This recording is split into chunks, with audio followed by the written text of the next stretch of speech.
हर दिन एक भिखारी दरवाजे के पास आकर भीख मांगता था और घर का मालिक हमेशा घर के बाहर आते ही उसे देखकर फिर जाया करता।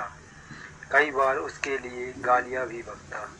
वो कहता, तू जिंदा ही क्यों है? पूरी जिंदगी ऐसे ही भीख मांगेगा क्या? धरती का बोझ क्यों बना बैठा है? और कभी कभी उस भिखारी को गुस्से में वह धक्का भी मार दिया।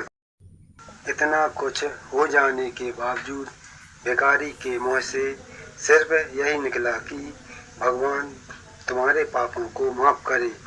एक बार सेठ को धंधे में बड़ा नुकसान होने की खबर मिली। सेठ बहुत परेशान था कि तभी उसके दरवाजे पर वही भिखारी आया। गुस्से में अपना आपा खोते हुए सेठ ने उस भिखारी को पत्थर दे मारा। पत्थर लगने के कारण भिखारी का सर फूट गया और उसके सर से खून बहने लगा। फिर भी दर्द से कराहते हुए भिखारी ने इतना ही कहा, भगवान तुम्हारे पाप को माफ करे। भिखारी वहां से चला गया। सेठ सोच में पड़ गया। भिखारी को पत्थर मारा, फिर भी उसने सिर्फ प्रार्थना की। सेठ का गुस्सा शांत हुआ, सेठ का मन शांत हुआ। भिखारी का रहस्य जानने के लिए सेठ ने भिखारी का पीछा करना शुरू कर दिया। भिखारी जहाँ जहाँ जाता सेठ उसके पीछे जाता। सेठ ने देखा कि कोई उसको खाना देता, कोई उसको मारता, कोई अपमानित करता तो कोई गाली देता। लोग भिखारी के साथ चाहे जैसा व्यवहार करते, लेकिन भिखारी सबके लिए एक ही प्रार्थना करता, भगवान तुम्हारे पाप माफ करे। जब रात होने को आई थी, भिखारी अपने घर जाने के लिए लौटा। वो अपने घर पहुंच गया, लेकिन सेठ अब भी उसका पीछा कर ही रहा था। एक पुरानी टूटी हुई खटिया पर एक बूढ़ी औरत लेटी हुई थी, काफी कमजोर और बीमार लग रही थी। वह भिखारी की पत्नी थी। अपने पति को वापस आता देख वह खाट से उठ खड़ी हुई। पत्नी ने अपने पति के भीख वाले कटोरे में देखा, उसमें सिर्फ आधी बासी रोटी थी। उसे देखकर वह बोली, आज बस इतना ही मिला? और हाँ, आपके सिर से खून निकल रहा है, ये चोट कैसे लगी?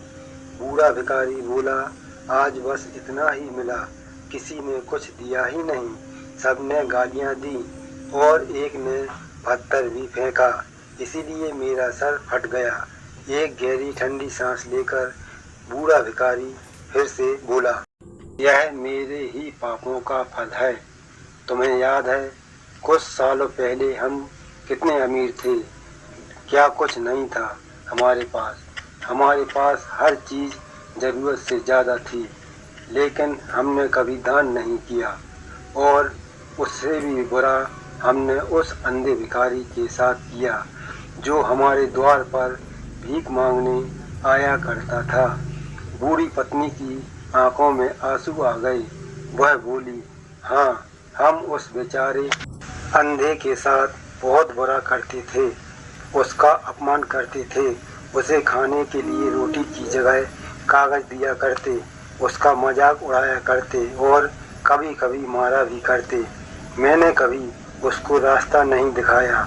एक बार मैंने उसके मुंह पर मिट्टी भी फेंकी थी और वह हमेशा दुखी होकर यही कहता कि भगवान तुम्हें तुम्हारे किए की सजा देगा, भगवान तुम्हारे पापों की सजा जरूर देगा।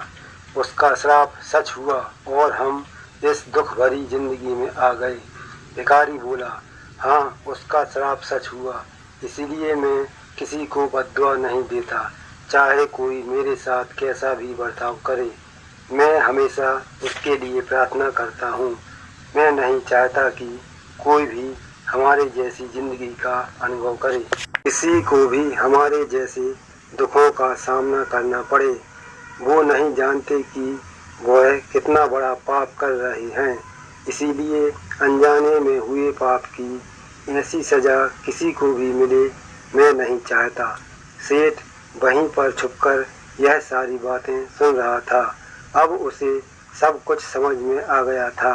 भिखारी और उसकी पत्नी ने वह आधी रोटी मिल बांट कर खाई और भगवान को धन्यवाद बोलकर सो गए। अगले दिन वही भिखारी फिर से भीख मांगने गया। सेठ के घर के पास जाते ही सेठ ने पहले से गर्म रोटी उसके लिए निकाल कर रखी थी। उसे देते हुए सेठ विनम्रता से बोला, माफ़ कर दीजिए बाबा, मुझे बहुत बड़ी गलती हो गई। बूढ़ा भिखारी बोला, भगवान तेरा भला करे। इतना कहकर वह आगे निकल गया। इस कहानी से जो सीख लेने लायक है वह बड़ी ही सिंपल है कि आदमी चाहे किसी के बारे में बुरा कहे या भला करे, लेकिन भगवान सिर्फ कर्म के हिसाब से उसको फल देता है।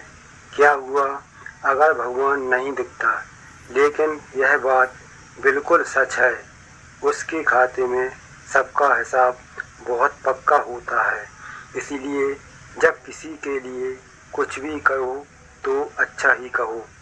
तो अगर आपको मेरी यह कहानी अच्छी लगी हो तो कृपया मेरे चैनल को लाइक और सब्सक्राइब ज़रूर करें, ताकि मेरी आने वाली वीडियो आप तक पहले पहुंच सके। धन्यवाद।